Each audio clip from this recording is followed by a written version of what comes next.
أعوذ بالله من الشيطان الرجيم. بسم الله الرحمن الرحيم. واذكروا الله في أيام معدودات فمن تعجل في يومين فلا إثم عليه ومن تأخر فلا إثم عليه لمن اتقى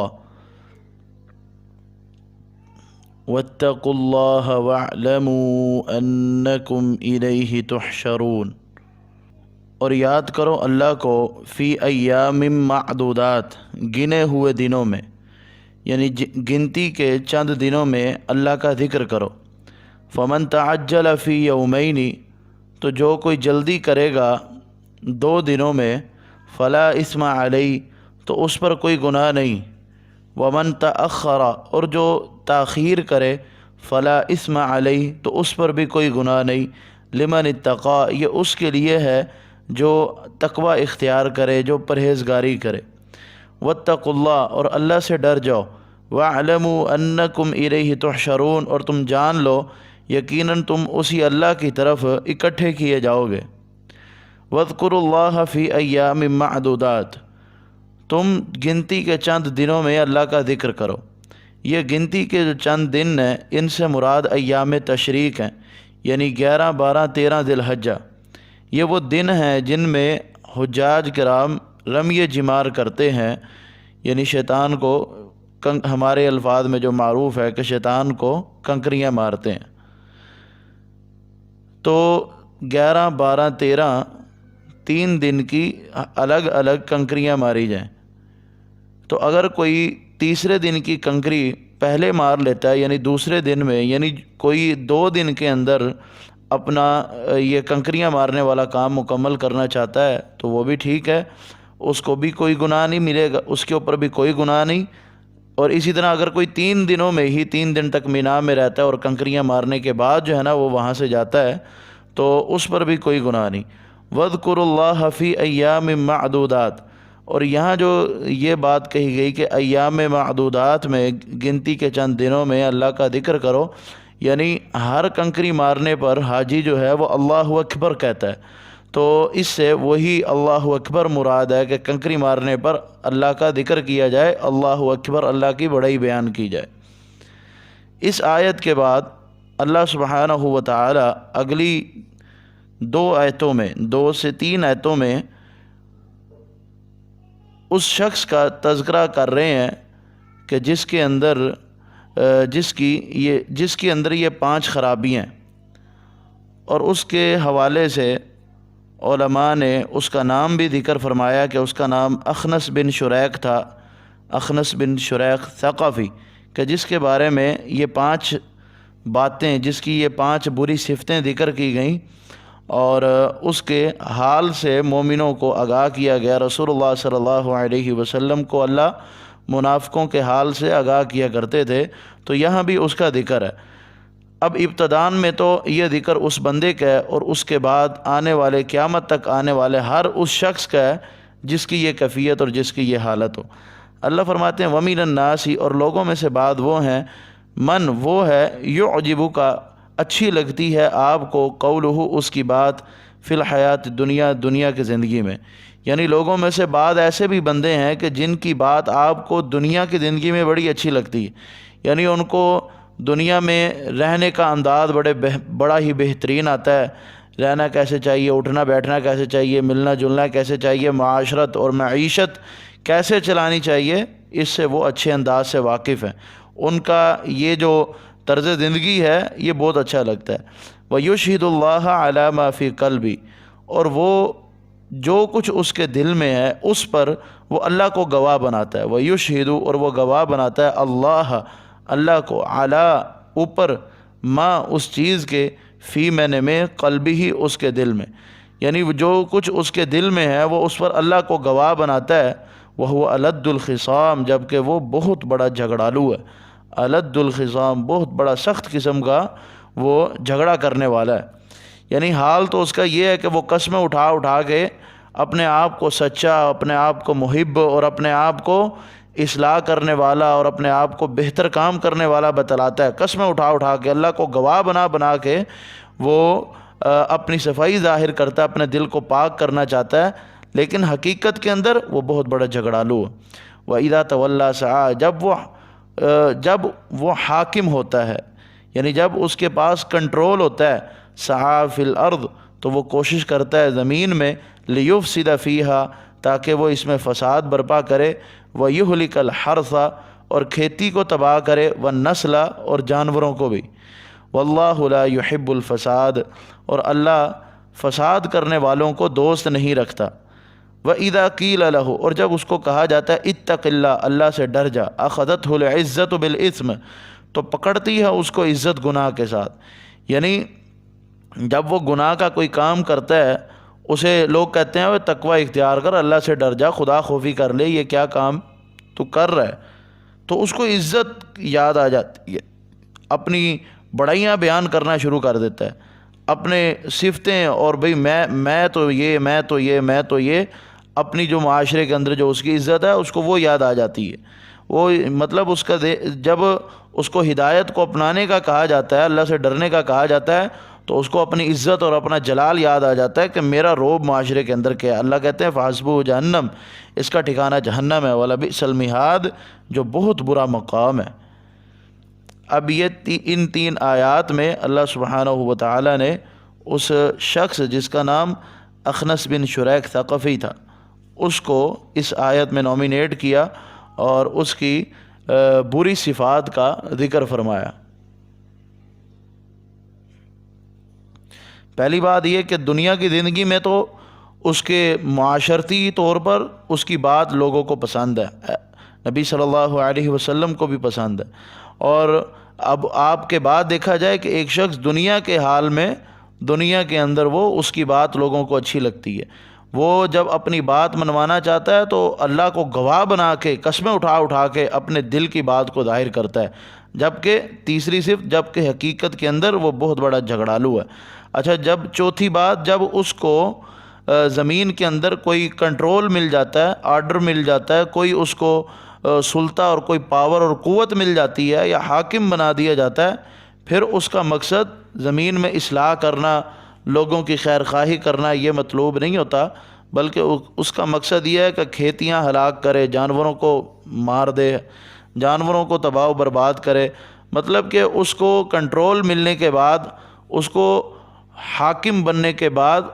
اس کا جو مقصد ہوتا ہے وہ لوگوں کی خیر خواہی نہیں ہوتا، بلکہ لوگوں کو نقصان پہنچانا ہوتا ہے۔ اور پانچویں بات یہ کہ جب اسے اللہ کے ڈرنے کا کہا جائے تو اس کو اپنا جو عزت اور جو اس کی شہرت اور جو اس کا جلال ہے اس کو وہ یاد آ جاتا ہے، کہ وہ کہتا ہے کہ میں تو یہ ہوں، تم کون ہوتے ہو مجھے وعد و نصیحت کرنے والے، تم نے جو کرنا ہے جاؤ، اپنے آپ میں جو تم نے کرنا ہے کرو، تم کون ہوتے ہو مجھے سمجھانے والے۔ سیدنا عبداللہ بن مسعود رضی اللہ تعالی عنہ فرماتے ہیں یہ بات اللہ کے نزدیک بڑے گناہوں میں داخل ہے، جب کسی کو کہا جائے کہ اللہ سے ڈرو، یعنی کوئی نصیحت کرنے والا کسی کو نصیحت کرتا ہے کہ اللہ سے ڈرو، تو جس کو نصیحت کی جاتی ہے وہ ڈانٹ دیتا ہے، تو کون ہوتا ہے مجھے نصیحت کرنے والا، تو نے جا اپنا کام کر، تو مجھے کیوں نصیحت کرنے آ گیا کہ میں تقوی اختیار کروں۔ یعنی جب ایک تو وہ الٹے کام کر رہا ہے، زمین میں فساد برپا کر رہا ہے، اپنی بات منوانے کے لیے قسمیں اٹھا رہا ہے، لیکن جب اس کی اصلاح کے لیے لوگ اس کے پاس آتے ہیں، ان کو کہتا ہے جاؤ اپنا کام کرو، میرے پاس کیا لینے آئے ہو۔ یہاں اس آدمی کا ذکر کیا جس کے اندر بری عادتیں ہیں، اس کے بعد اللہ سبحانہ و تعالی نے اپنے صحابہ کا تذکرہ کیا، فرمایا وَمِنَ النَّاسِ، اور لوگوں میں سے بعض وہ ہیں، مَن یشری نفسہ، جو اپنے نفس کو بیچ دیتے ہیں، کس کی خاطر؟ ابتغاء مرضات اللہ، اللہ کی رضامندی کی تلاش کی خاطر، اللہ کی رضامندی کو پانے کے لیے وہ اپنے آپ کو، اپنے نفس کو بیچ دیتے ہیں۔ وہ کہتے ہیں جان جاتی ہے تو جائے، مال جاتا ہے تو چلا جائے، لیکن نہ جائے تو ہاتھ سے اللہ کی رضامندی، اس کا پیار، اس کی محبت اور اس کی شفقت نہ جائے۔ یہ صحابہ کرام کا طریقہ کار تھا، اور کئی صحابہ کرام تھے کہ جنہوں نے ہجرت کی خاطر اپنی جان اپنے مال کو قربان کر دیا، اپنی اولاد تک کو قربان کر دیا، بیوی بچے سب کچھ چھوڑ دیا، صرف اس غرض سے کہ ہم اسلام کی دولت کو اپنے دل میں بسا چکے ہیں، ہم اللہ کی محبت دل میں بٹھا چکے ہیں، اب ہمارا مقصد زندگی کا صرف اور صرف اللہ کو راضی کرنا ہے، اللہ کی رضا کو پانا ہے، لہذا ہم صرف وہی کام کریں گے جو اللہ جس سے راضی ہو جائے۔ یا ایھا الذین آمنوا، اے ایمان والو، ادخلوا، داخل ہو جاؤ، فی السلم، اسلام میں، کافہ، سارے کے سارے، مکمل طور پر ایمان والو اسلام کے اندر داخل ہو جاؤ، یعنی کوئی بھی بات ایسی نہ رہے اسلام کی جس پر تم عمل نہ کرتے ہو، پورے کے پورے اپنے آپ کو اسلام میں داخل کر لو۔ ولا تتبعوا خطوات الشیطان، اور شیطان کے قدموں کی پیروی نہ کرو، انہ لکم عدو مبین، یقیناً وہ تمہارا واضح دشمن ہے، عدو دشمن، مبین واضح، کھلم کھلا، وہ علی الاعلان تمہارے ساتھ دشمنی کو ظاہر کرتا ہے، لہذا تم اسلام کے اندر پورے پورے داخل ہو جاؤ، اور اگر تم اسلام میں پورے پورے داخل نہیں ہوتے تو تم شیطان کو خوش کر رہے ہو، اور شیطان تو یہی چاہتا ہے کہ وہ تم کو راہ سے بھٹکا دے۔ فرمایا فَإِن زَلَلْتُم مِّن بَعْدِ مَا جَاءَتْكُمُ الْبَيِّنَاتُ، اور اگر تم پھسل گئے بعد اس کے کہ تمہارے پاس واضح دلائل آ گئے، دلیل آنے کے بعد، قرآن و سنت کا علم ہونے کے بعد، رسول اللہ کی رسالت کا پتہ چلنے کے بعد بھی اگر تم ایمان نہ لائے، تم پھسل گئے، تم شیطان کی بات کو مانتے رہے، فَاعْلَمُوا أَنَّ اللَّهَ عَزِيزٌ حَكِيمٌ، تو جان لو یقیناً اللہ غالب ہے، حکمت والا ہے۔ پھر یہ نہ سمجھو کہ ہمیں چھوٹ ملی ہوئی، ہم جو کچھ مرضی کرتے رہیں، اللہ غالب ہے، اللہ حکمت والا ہے، وہ تمہارا خوب اور اچھے انداز سے تمہارا فیصلہ کرے گا۔ هَلْ يَنظُرُونَ إِلَّا أَن يَأْتِيَهُمُ اللَّهُ، وہ انتظار کرتے ہیں کس بات کا؟ کہ آئے ان کے پاس اللہ، فی ظلل، سائبانوں میں، من الغمام، بادلوں کے، والملائکۃ، اور فرشتے بھی، وقضی الامر، اور معاملے کا فیصلہ کر دیا جائے۔ اب یہ لوگ، یہ قریش کیا چاہتے ہیں، یہ یہودی اور اسی طرح منافق اور جو آپ پر ایمان نہیں لا رہے، وہ کیا چاہتے ہیں؟ حل نہیں، ینظرون، وہ انتظار کرتے، الا، مگر اس بات کا، یہ کہ آئے، یہ کہ یأتیہم، آئے ان کے پاس اللہ، فی ظلل من الغمام، بادلوں کے سائے میں، والملائکۃ، اور فرشتے بھی، اور وہ آئیں، وقضی الامر، جو وہ فیصلہ کرنا چاہتے ہیں کر دیں۔ اب یہ اس بات کا انتظار کر رہے ہیں کہ بادلوں کے سائے میں اللہ اور فرشتے اتریں، وہ ہمارے ساتھ جو کرنا چاہتے ہیں کر لیں، کیونکہ ہم نے قرآن کو نہیں ماننا، ہم نے آپ کی رسالت کو نہیں ماننا۔ اب اللہ اور فرشتے آئیں بادلوں کے سائے میں، نیچے زمین پر اتریں، ہمارے ساتھ جو کچھ کرنا چاہتے ہیں کر لیں۔ اللہ فرماتے ہیں وَإِلَى اللَّهِ تُرْجَعُ الْأُمُورُ، تم کیا اللہ کو بلانے کا چیلنج دے رہے ہو؟ وَإِلَى اللَّهِ تُرْجَعُ الْأُمُورُ، اللہ کی طرف ہی تمام معاملات لوٹائے جاتے ہیں۔ تمہارا جو یہ انکار کرنا اور تمہارا رسالت و نبوت کا اقرار نہ کرنا، یہ مسئلہ بھی تمہارا اللہ کی بارگاہ میں پہنچ چکا ہے، اور اس کا جو خمیازہ تمہیں بھگتنا پڑے گا وہ قیامت کے دن بہترین انداز میں تمہاری طبیعت کو درست کیا جائے گا اور تمہیں بہترین انداز میں سزا دی جائے گی۔ فرمایا سل بنی اسرائیل، اے حبیب آپ بنی اسرائیل سے سوال کیجئے، کم آتیناہم من آیۃ بینہ، کتنی ہم نے دیں تم کو نشانیاں واضح، کتنی ہی واضح نشانیاں تھیں جو ہم نے تم کو دیں۔ بنی اسرائیل پر کون سی نشانیاں تھیں؟ پہلے پارے کے اندر ہم نے ان نشانیوں کا ذکر پڑھا ہے۔ وَمَن يُبَدِّلْ نِعْمَةَ اللَّهِ مِن بَعْدِ مَا جَاءَتْهُ فَإِنَّ اللَّهَ شَدِيدُ الْعِقَابِ، جو اللہ کی نعمت کو تبدیل کرے گا جب کہ اس کے پاس وہ نعمت آ چکی ہے تو اللہ سخت پکڑ والا ہے، سخت عذاب دینے والا ہے۔ اب یہ جو سوال ہے ان کو بطور زجر و توبیخ کے کیا جا رہا ہے، اور ان کی توجہ دلائی جا رہی ہے اس بات پر کہ تم بنی اسرائیلیوں یاد کرو کہ تمہارے اوپر اللہ کے کتنی نعمتیں ہیں، کتنی نشانیاں اللہ نے تم پر اتاری ہیں، اور اب محمد صلی اللہ علیہ وسلم اپنی نبوت کا تم سے اقرار کروانا چاہتے ہیں اور تمہیں یہ دعوت دے رہے ہیں کہ اسلام کو قبول کر لو، تو تمہارے لیے بہتر یہ ہے کہ یہ جو اللہ کی نعمت اسلام کی صورت میں تمہارے پاس آئی ہے، تم اللہ کی اس نعمت کو قبول کر دو، اور جو اسلام کے آ جانے کے بعد اس نعمت کو نہیں مانے گا تو اللہ شدید قسم کی اس کی پکڑ کرے گا اور اس کو سزا دے گا۔ اللہ فرماتے ہیں زُيِّنَ لِلَّذِينَ كَفَرُوا الْحَيَاةُ الدُّنْيَا، مزین کر دیا گیا، خوبصورت کر دیا گیا ان لوگوں کے لیے جنہوں نے کفر کیا، الحیات الدنیا، دنیا کی زندگی کو، کافروں کے لیے دنیا کی زندگی کو خوبصورت بنا دیا گیا۔ ان کو ان کے ذہن میں یہ بات بیٹھ گئی ہے کہ دنیا کی زندگی حقیقی زندگی ہے، دنیا کی زندگی میں کامیابی حقیقی کامیابی ہے۔ یہ بات کافروں کے ذہنوں میں بیٹھ گئی ہے اور یہ بات ان کو بھلی لگتی ہے۔ وَيَسْخَرُونَ مِنَ الَّذِينَ آمَنُوا، اور ان کافروں کا حال یہ ہے جو ایمان لائے، جنہوں نے اسلام کو قبول کیا، یہ کافر ان کے ساتھ مذاق کرتے ہیں۔ وَالَّذِينَ اتَّقَوْا فَوْقَهُمْ يَوْمَ الْقِيَامَةِ، اچھا یہ تو کافروں کا حال ہے، اور وہ لوگ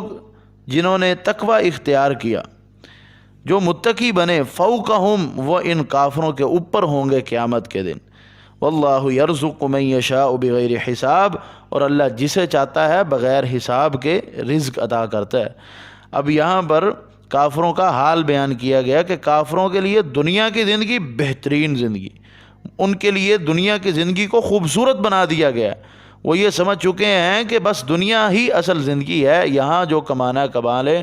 یہاں جو کھانا ہے کھا لیں، یہی ہضم ہو جائے گا، بس یہی یہاں جو کچھ ملنا ہے بس لے لیں۔ اور انہوں نے ایمان والوں کے ساتھ مذاق کرتے ہیں۔ ان کے کام دیکھو، یہ جنت سمجھی بیٹھے ہیں کہ ان کو دنیا میں اچھے عمل کرنے کی صورت میں جنت ملے گی۔ ایک تو خود ایمان نہیں لاتے، ایک تو خود اسلام کو قبول نہیں کرتے، دوسرا پھر جو اسلام قبول کر چکے ہیں، ایمان لا چکے ہیں، پھر یہ ان کا مذاق اڑا رہے ہیں۔ تو اللہ فرماتے ہیں جنہوں نے تقوی اختیار کیا، جو ایمان لائے ہیں، اسلام قبول کر چکے ہیں، ان کا مقام جو ہے ان کافروں سے اوپر ہوگا۔ اور قرآن پاک میں یہ بات واضح ہے کہ جنتیوں کا جو مقام ہے وہ علیین میں ہوگا، اور جہنمیوں کا جو مقام ہے وہ اسفلین میں ہوگا۔ جہنمی جہنم کے نیچلے سے نچلے درجے میں ہوں گے، اور جنتی جو ہیں وہ جنت کے اوپر والے، کافروں سے اوپر، کافر تو نیچے آگ میں جل رہے ہوں گے، اور جنتیوں کو جنت کے اوپر والے حصوں میں اور اوپر والے درجوں میں ان کو گھر دیے جائیں گے۔ اور اس بات سے قرآن پاک کی آیات کو مد نظر رکھتے ہوئے مفسرین یہ کہتے ہیں اللہ کی جو جنت ہے وہ جنت اللہ کے پاس ہے، آسمانوں میں ہے، اور جو جہنم ہے وہ زمین کی گہرائیوں میں ہے۔ مفسرین قرآن کی آیات سے استدلال کرتے ہیں، کیونکہ احادیث بھی ہیں جس میں آپ یہ اشارہ فرماتے ہیں۔ قرآن کی ایک آیت تو وہ ہے ان المنافقین فی الدرک الاسفل من النار، کہ منافق جو ہیں جہنم کے نچلے گڑھے میں ہوں گے۔ اب نچلا گڑھا جو کہا جا رہا ہے تو اس کا مطلب جہنم نیچے ہے۔ اور اسی طرح وہ بھی حدیث ہے کہ آپ صلی اللہ علیہ وسلم نے پتھر کے گرنے کا بھی ذکر کیا کہ جہنم کی گہرائی اتنی ہے کہ کوئی پتھر اتنے سال تک جاتا رہے تب بھی وہ اس کی گہرائی تک نہیں پہنچ سکتا۔ تو لہذا یہ تمام حدیثیں اور تمام آیات جو ہیں وہ اس بات پر دلالت کر رہی ہیں کہ اللہ کی جو جنت ہے وہ آسمانوں میں ہے، اور جو جہنم ہے وہ زمین میں ہے، زمین کی تہوں میں ہے۔ باقی اللہ بہتر جانتا ہے کہ اس نے جنت اور جہنم کو کہاں بنایا۔ واللہ یرزق من یشاء بغیر حساب، اور اللہ جس کو چاہے بغیر حساب کے رزق عطا کرتا ہے۔ فرمایا کان الناس امتا واحدہ، لوگ ایک امت تھے، یعنی لوگوں میں کسی بھی قسم کا کوئی اختلاف نہیں تھا، شرک نہیں تھا، تمام کے تمام لوگ موحد تھے، توحید پرست تھے۔ اور مفسرین کہتے ہیں، غالباً عبداللہ بن عباس فرماتے ہیں کہ 10 صدیوں تک لوگوں کے اندر شرک نہیں آیا تھا، لوگ موحد تھے، اور اس کے بعد لوگوں میں شرک پھیلا تو اللہ سبحانہ و تعالیٰ نے نوح علیہ السلام کو بھیجا، اور انہوں نے لوگوں کی اصلاح اور ان کی تربیت فرمائی۔ اللہ فرماتے ہیں کان الناس امتا واحدہ، لوگ ایک امت تھے۔ فبعث اللہ النبیین، تو جب انہوں نے اختلاف کیا، فبعث اللہ، تو بھیجا اللہ نے نبیوں کو جو ان کو خوشخبری، مبشرین، خوشخبری دینے والے، ومنذرین، اللہ کے عذاب سے ڈرانے والے، جنتوں کی خوشخبری دینے والے اور اللہ کے عذاب سے ڈرانے والے۔ وانزل معهم الکتاب بالحق، اور اللہ نے ان کے ساتھ کتاب کو اتارا حق کے ساتھ، لیحکم بین الناس فیما اختلفوا فیہ، تاکہ وہ لوگوں کے درمیان اس چیز میں فیصلہ کریں جس میں لوگوں نے اختلاف کیا۔ لوگ جو بت پرستی میں اور لوگ توحید کو چھوڑ کر شرک کی طرف جا رہے ہیں، اس اختلاف کو ختم کرنے کے لیے اللہ نے رسول بھیجے، وہ ان کو جنت کی خوشخبریاں دیتے تھے، جہنم سے ڈراتے تھے۔ اللہ نے ان رسولوں کو کتابیں بھی دیں، سچی کتابیں دیں، تاکہ وہ لوگوں میں یہ جو اختلاف ہے اس کو ختم کر دیں۔ اللہ فرماتے ہیں وَمَا اخْتَلَفَ فِيهِ، اور نہیں اختلاف کیا اس میں مگر ان لوگوں نے جن کو کتاب دی گئی، مِن بَعْدِ مَا جَاءَتْهُمُ الْبَيِّنَاتُ، بعد اس کے کہ ان کے پاس دلیلیں آ گئیں، بغیم بینہم، آپس میں سرکشی کرتے ہوئے۔ اب یعنی اب کتاب آ گئی، نبی آ گئے، رسول آ گئے، اب حق تو یہ بنتا تھا نبیوں رسولوں کی باتوں کو مانا جائے، اور جو وہ کتاب لے کے آئے ہیں اس کتاب پر ایمان لایا جائے، اور وہ کتاب جس بات کی طرف رہنمائی کر رہی ہے کہ اللہ کو ایک مانو، اللہ کی عبادت کرو، توحید پرست ہو جاؤ، اور شرک کے اندھیروں سے اپنے آپ کو بچا لو، اب وہ کتاب اور وہ نبی وہ رسول اس بات کی دعوت دے رہا ہے، لیکن ان کو اس کتاب نے کوئی فائدہ نہیں دیا، یعنی انہوں نے اس کتاب سے کوئی فائدہ حاصل نہیں کیا، وہ مزید اختلاف میں پڑتے رہے، جبکہ وہ کتاب ان کے سامنے واضح دلائل پیش کرتی رہی۔ اور وہ ایسا کیوں کیا؟ انہوں نے آپس میں سرکشی کرتے ہوئے، بغاوت کرتے ہوئے کہ جو کتاب آ گئی، جو رسول آ گئے، ہم نے ان کو نہیں ماننا۔ اللہ فرماتے ہیں فَهَدَى اللَّهُ الَّذِينَ آمَنُوا، اللہ نے ان لوگوں کو ہدایت دی جو ایمان لائے، لِمَا اخْتَلَفُوا فِيهِ مِنَ الْحَقِّ بِإِذْنِهِ، اس چیز سے کہ جس میں انہوں نے اختلاف کیا، من الحق، حق سے، بِإِذْنِهِ، اپنے حکم کے ساتھ۔ اب ان لوگوں میں تمام لوگ تو ایک جیسے نہیں تھے، ہر سمندر کی سب مچھلیاں برابر نہیں ہوتی، تو اسی طرح تمام لوگ بھی ایک جیسے نہیں ہوتے، جنہوں نے کچھ لوگوں نے تو کتاب کے آنے کے باوجود بھی اپنے آپس کے اختلاف کو ختم نہیں کیا، لیکن کچھ لوگ ایسے تھے جو اس کتاب کے آنے کے بعد اس کتاب پر ایمان لائے، اور ان کے درمیان جو اختلاف ہو چکا تھا انہوں نے اس اختلاف کو ختم کیا، توحید پرست ہو گئے، اللہ کو ماننے والے ہو گئے، شرک کی گمراہیوں سے اپنے آپ کو بچا لیا۔ تو اللہ فرماتے ہیں واللہ یہدی من یشاء الی صراط مستقیم، اور اللہ ہدایت دیتا ہے جسے چاہتا ہے سیدھے راستے کی طرف۔ اب یہاں یہ بات قابل غور ہے، فَهَدَى اللَّهُ الَّذِينَ آمَنُوا، اللہ نے ان لوگوں کو ہدایت دی جو ایمان لائے۔ اب یہ بات ذرا ذہن نشین کرنے کی ہے کہ ہدایت کی امید کے لیے یا ہدایت کو پانے کے لیے یہ ضروری ہے کہ بندہ ایمان لائے۔ اگر بندے کا ایمان نہیں ہوگا تو پھر بندہ ہدایت کو نہیں پا سکتا۔ ہدایت حاصل کرنے کے لیے اللہ پر ایمان لانا ضروری ہے۔ ایمان اس انداز کا ہو، ایمان کا مطلب یہ ہے کہ اللہ سبحانہ و تعالیٰ کی اتباع میں زندگی بسر کرنے کی انسان جو ہے وہ ارادہ کر لے۔ جو میں یہ بات کر رہا تھا کہ ہدایت کے لیے ضروری ہے کہ انسان کے دل میں ایمان ہونا چاہیے، ایمان کے بغیر ہدایت نصیب نہیں ہو سکتی، اور جو پھر ایمان والے ہیں تو اللہ ان کو ہدایت دیتے ہیں۔ فرماتے ہیں والذین جاہدوا فینا، جو ہم میں جہاد کرتے ہیں، کوشش کرتے ہیں، لنہدینہم سبلنا، ہم ان کی رہنمائی سیدھے راستے کی طرف کرتے ہیں، ہم ان کو راستے دکھاتے ہیں۔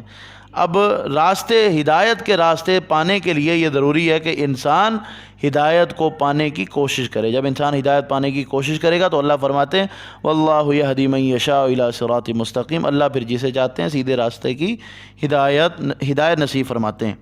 اب اگلی آیت ذرا پہلے ہم اس کا ترجمہ پڑھ لیں اور پھر اس کا مفہوم میں آپ کو سمجھاتا ہوں۔ ام حسبتم ان تدخلوا الجنہ، کیا تم نے یہ سمجھ لیا کہ تم جنت میں داخل ہو جاؤ گے؟ ولما یأتیکم مثل الذین خلوا من قبلکم، اور ابھی تک تمہارے پاس ان لوگوں کی مثال نہیں پہنچی جو تم سے پہلے گزر چکے ہیں۔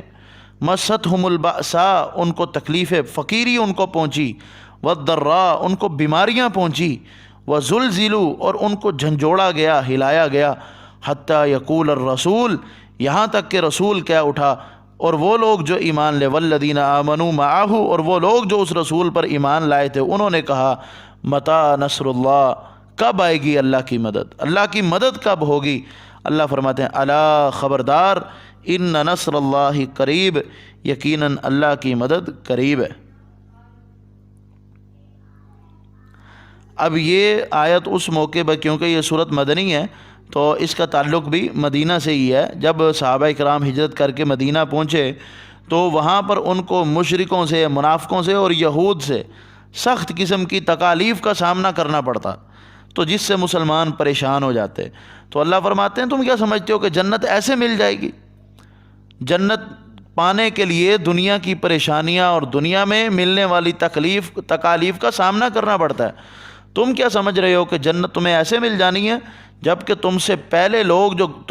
لوگ جو گزر چکے ہیں، رسول بھی، اور جو رسول پر ایمان لانے والے تھے، تم سے پہلے جو رسول گزرے ہیں اور رسول کے ماننے والے جو تم سے پہلے گزر چکے ہیں، کیا ان کی بات تم نے نہیں سنی؟ ان کو تو تنگی فقیری پہنچائی گئی، ان کو بیماریاں پہنچائی گئی، ان کو جھنجھوڑا گیا، حتیٰ کہ رسول اور اس پر ایمان لانے والے کیا اٹھے کہ اللہ کی مدد کب آئے گی؟ یعنی وہ اتنے پریشان ہو گئے، اتنی ان پر تکلیفیں آئیں، اتنی پریشانیاں آئیں، تو وہ یہ کیا اٹھے، متى نصر اللہ، اللہ کی مدد ہم پر کب آئے گی؟ تو اللہ فرماتے ہیں ان نصر اللہ قریب، اللہ کی مدد قریب ہے۔ یعنی یہاں پر مسلمانوں کو تسلی دی جا رہی ہے، ایمان والوں کو حوصلہ دیا جا رہا ہے کہ تمہیں پریشان ہونے کی ضرورت نہیں، تمہیں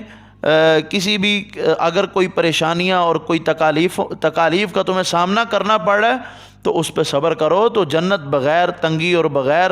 فقیری اور بغیر جو ہے تکلیف کے جنت نہیں مل سکتی۔ جنت کے لیے انسان کو صبر کا دامن اپنے ہاتھ سے نہیں جانے دینا چاہیے، صبر کرنا چاہیے، صبر کو اپنانا چاہیے۔ صبر کو اپنا کے انسان جنت کو پا سکتا ہے۔ یہاں ایمان والوں کو تسلی دی جا رہی ہے کہ تم سے پہلے لوگوں کو بھی تکلیفیں پہنچائی گئیں۔ اگر ان یہودیوں کی طرف سے، منافقوں اور قریشیوں، مکہ والوں کی طرف سے تمہیں کوئی پریشانی اور کوئی تکلیف کا سامنا کرنا پڑتا ہے تو اس پر صبر کرو اور گھبراؤ نہیں۔ ان نصر اللہ قریب، کہ اللہ کی مدد قریب ہے۔ اور اللہ کی مدد جب اتری فتح مکہ کے موقع پر، اللہ سبحانہ و تعالی نے مسلمانوں کو فتح نصیب فرمائی اور اسلام کا بول بالا اور اسلام کا غلبہ کیا اور کفار کو ذلیل و خوار کیا، اور حتیٰ کہ وہ اس بات پر مجبور ہو گئے ان میں سے اکثر کہ وہ اسلام قبول کر لیں۔ اور اس موقع پر رسول اللہ صلی اللہ علیہ وسلم نے کافروں کے لیے جنہوں نے آپ کو ستایا تھا ان کے لیے عام معافی کا اعلان کر دیا، اور خاص طور پر ابو سفیان کے گھر میں گئے۔ ابو سفیان کے متعلق جو کہ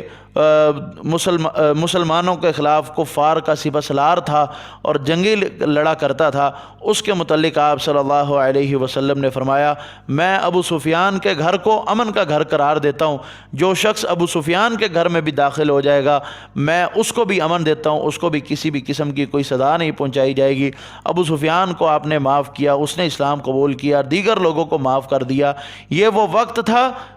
جس کے متعلق یہ قرآن نے پیشین گوئی کی، ان نصر اللہ قریب، کہ اللہ کی جو مدد ہے وہ قریب ہے۔ یسألونک ماذا ینفقون، یہ آپ سے سوال کرتے ہیں کہ وہ کیا خرچ کریں۔ اللہ فرماتے ہیں قل، آپ کہہ دیجئے، ما انفقتم من خیر، تم اپنے یہاں خیر سے مطلب مال، تم اپنے مال سے جو کچھ بھی خرچ کرو تو وہ فللوالدین، والدین کے لیے ہے، والاقربین، قرابت والوں کے لیے، رشتہ داروں کے لیے ہے، والیتامی، یتیموں کے لیے، مسکینوں کے لیے اور مسافروں کے لیے۔ وما تفعلوا من خیر، اور تم جو بھی بھلائی کرو گے فإن اللہ بہ علیم، تو اللہ اس کو جاننے والا ہے۔ اللہ تمہیں تمہاری بھلائی کا بہترین صلہ اور بہترین اجر دے گا۔ اب صحابہ کرام نے سوال کیا کہ ہم کون سا مال خرچ کریں، تو اللہ نے فرمایا کہ صحابہ کرام نے یہ سوال کیا کہ ہم مال کس پر خرچ کریں، تو اللہ سبحانہ و تعالی نے فرمایا والدین پہ خرچ کرو، رشتہ داروں پر، یتیموں پر، مسکینوں پر اور مسافروں پر۔ اب ان پر ان صحابہ کو خرچ کرنے کا حکم دیا گیا، اور یہاں جو خرچ کرنا ہے وہ نفلی صدقہ ہے، یہ فرضی صدقہ نہیں ہے۔ فرضی صدقہ نہیں ہے، فرضی صدقہ مطلب یہ زکوٰۃ کا مال نہیں ہے، یہ حکم ہے نفلی صدقہ کے حوالے سے، کیونکہ زکوٰۃ جو ہے والدین کو زکوٰۃ دینا، یہ جائز نہیں ہے۔ اس لیے یہ جو حکم ہے یہ نفلی صدقے کے حوالے سے ہے کہ انسان اپنے زائد مال سے والدین پر خرچ کر سکتا ہے۔ آپ صلی اللہ علیہ وسلم نے ایک صحابی کو کہا تھا کہ جو دینار تو اپنے اوپر خرچ کرے گا وہ تیرے لیے صدقہ ہے، بچوں پر خرچ کرے گا وہ بھی صدقہ ہے، بیوی پر خرچ کرے گا وہ بھی صدقہ ہے، والدین پر خرچ کرے گا وہ بھی صدقہ ہے، یعنی ان تمام جگہوں پر تجھے خرچ کرنے کا اجر دیا جائے گا۔ لہذا یہ نفلی صدقے کی بات ہے کہ نفلی صدقہ والدین پر کیا جائے، اس کی ابتدا والدین سے کی جائے، پھر رشتہ داروں تک، پھر یتیموں، مسکینوں اور مسافروں تک اس کو پہنچایا جائے۔ یعنی سب سے پہلے انسان جب صدقہ کرنے لگے، خرچ کرنے لگے کچھ اللہ کے راستے میں، تو اپنے گھر سے ابتدا کرے،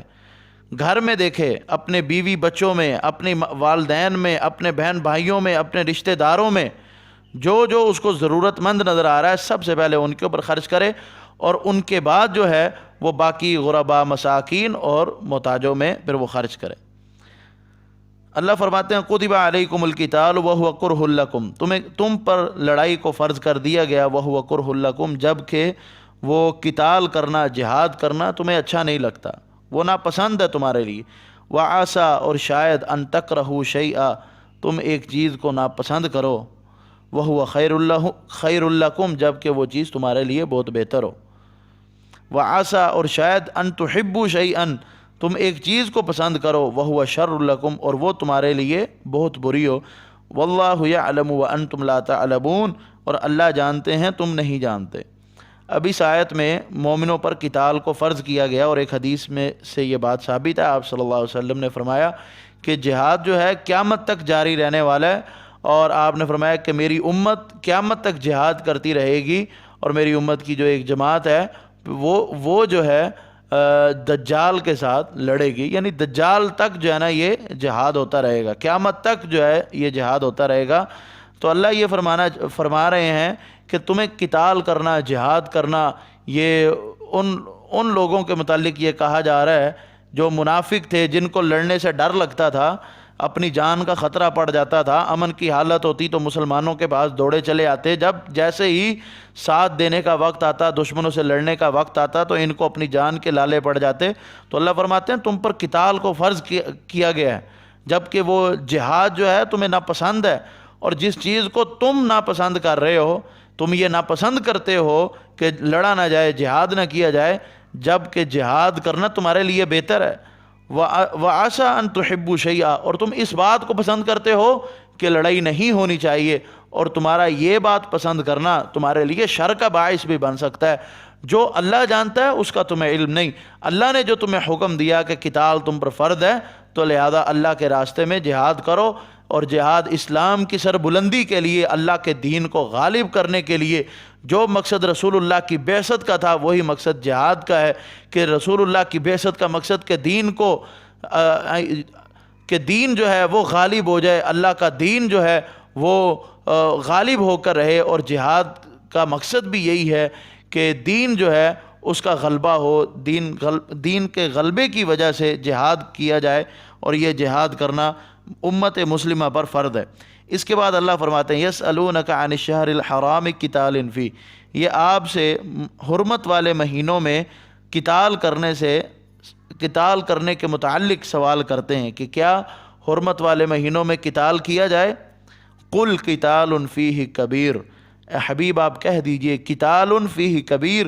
حرمت والے مہینوں میں لڑنا، جہاد، لڑائی کرنا یہ بہت بڑا گناہ ہے۔ وصد عن سبیل اللہ، اور یہ اللہ کے راستے سے روکنا ہے۔ وکفر بہ، اور اس اللہ کا انکار کرنا ہے۔ والمسجد الحرام، اور لوگوں کو مسجد حرام میں نماز پڑھنے سے، حج و عمرہ کرنے سے، طواف کرنے سے روکنا ہے۔ وإخراج أهله منہ اکبر عند اللہ، اور اس کے رہنے والوں کو اس سے نکال دینا یہ اللہ کے ہاں بہت بڑا گناہ۔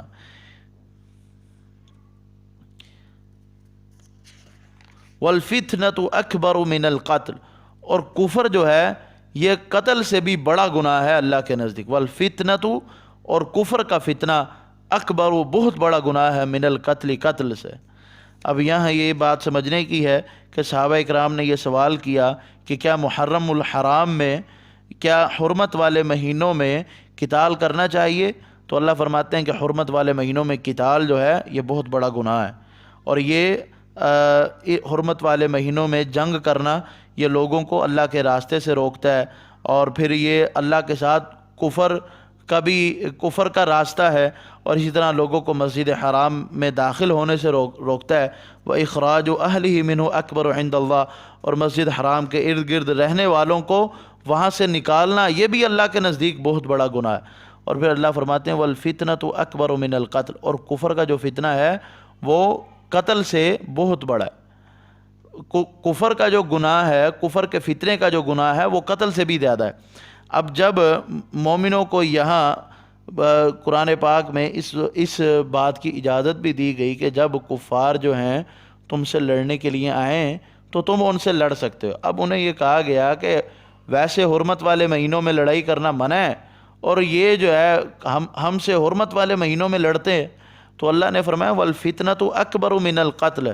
جو کفر کا جو فتنہ ہے کہ تم کفر کا انتخاب کیے بیٹھے ہو، یہ کفر کرنا یہ قتل کرنے سے بھی سب سے بڑا گناہ ہے۔ لہذا بڑے گناہ جب تم کر رہے ہو، کفر کا ارتکاب کر رہے ہو، تو اس کا سدباب کے لیے قتال جو ہے کرنا، اس میں کوئی حرج نہیں۔ وَلَا يَزَالُونَ يُقَاتِلُونَكُمْ، اللہ کہتے ہیں وہ ہمیشہ تم سے لڑتے رہیں گے، حَتَّى يَرُدُّوكُمْ عَنْ دِينِكُمْ إِنِ اسْتَطَاعُوا، جب تک وہ تم کو تمہارے دین سے نہیں پھیر دیتے۔ ان کا مقصد یہ ہے کہ وہ تم کو اسلام سے نکلوا دیں، اسلام سے خارج کروا دیں، اسلام چھڑوا دیں۔ وہ یہ چاہتے ہیں کہ تم مرتد ہو جاؤ۔ وہ ٹل لگا لیں گے، زور لگا لیں گے، پوری قوت اور طاقت لگا لیں گے صرف اس بات پر کہ وہ آپ لوگوں کو اسلام سے خارج کر دیں۔ اللہ فرماتے ہیں اچھا یہ تو زور لگائیں گے، پیسے کی لالچ دیں گے، عزت شہرت غلبے کی لالچ دیں گے، اور پھر اگر اس کے بعد وَمَن يَرْتَدِدْ مِنْكُمْ عَنْ دِينِهِ، جو تم میں سے اپنے دین سے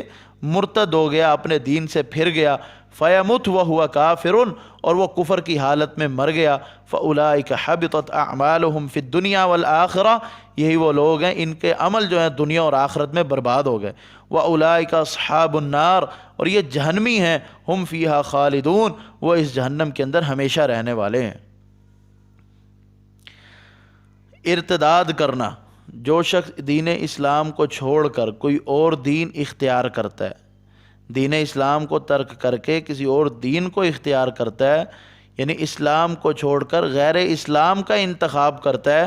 تو اس بندے کو قتل کرنا اسلام کی روح سے جائز ہے۔ مرتد کو قتل کرنا اسلام کی روح سے جائز ہے، جو اسلام کو چھوڑ کر کوئی اور دین اختیار کرنے والا ہے۔ اچھا، اگر مرتد شخص مرنے سے پہلے توبہ کر لیتا ہے اور واپس اسلام کو اختیار کر لیتا ہے تو وہ تو ہو جائے گا کامیاب، لیکن ارتداد کرتا ہے اور ارتداد کرنے کے بعد اپنے اسی ارتداد پر ہی مرتا ہے، یعنی مرتد ہونے کی حالت میں ہی وہ وفات پاتا ہے، تو اللہ کہتے ہیں اسلام جتنے عرصے میں اس نے اسلام قبول کیا اور نیک عمل کرتا رہا، وہ عمل بھی اس کے رائے گاہ ضائع ہو جائیں گے۔ فَأُولَٰئِكَ حَبِطَتْ أَعْمَالُهُمْ فِي الدُّنْيَا وَالْآخِرَةِ، دنیا کے اندر اس نے جتنے بھی عمل کیے وہ سب برباد ہو جائیں گے، اور ان عملوں کے نتیجے میں اس کی آخرت بھی برباد ہو گئی، کیونکہ اس نے ارتداد کا انتخاب، اس نے یہ مرتد ہو چکا ہے جس کی وجہ سے دنیا اور آخرت میں اس کا کوئی حصہ نہیں۔ اولئک اصحاب النار هم فیہا خالدون، اللہ کہتے ہیں یہ جہنمی ہیں اور یہ اس میں ہمیشہ رہیں گے۔ اب اس کے برعکس وہ لوگ، یہ اللہ کا ایک انداز ہے کہ جہاں اللہ کافروں کا ذکر کرتے ہیں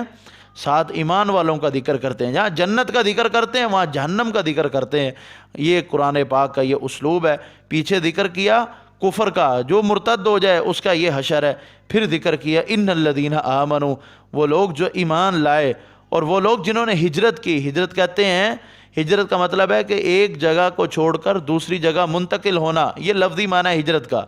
ایک جگہ کو چھوڑ کر دوسری جگہ منتقل ہو جانے کا نام ہجرت ہے۔ لیکن اس شرعی اصطلاح کے اندر ہجرت کا مطلب یہ ہے کہ دار الکفر کو چھوڑ کر دار اسلام میں جانا، یعنی کفر کے گھر کو چھوڑ کر اسلام کے گھر کا انتخاب کرنا، اس کا نام ہجرت ہے۔ آپ صلی اللہ علیہ وسلم نے فرمایا کہ آج کی ہجرت کے بعد کوئی ہجرت نہیں، اور جہاد جو ہے وہ قیامت تک جاری رہنے والا ہے۔ یقیناً وہ لوگ جنہوں نے جو ایمان لائے اور جنہوں نے ہجرت کی اور اللہ کے راستے میں جہاد کیا، اولئک یرجون رحمت اللہ، یہ اللہ کی رحمت کی امید رکھے ہوئے ہیں، یعنی یہ اللہ کی رحمت کے امیدوار ہیں، اور اللہ بخشنے والا مہربان ہے۔ اللہ کی رحمت کے امیدوار کون ہیں؟ ایمان والے، ہجرت کرنے والے، جہاد فی سبیل اللہ کرنے والے، یہ اللہ کی رحمت کی امید رکھنے والے ہیں۔ باقی سب اللہ کی رحمت سے دور ہیں، اور اللہ بخشنے والے مہربان ہیں۔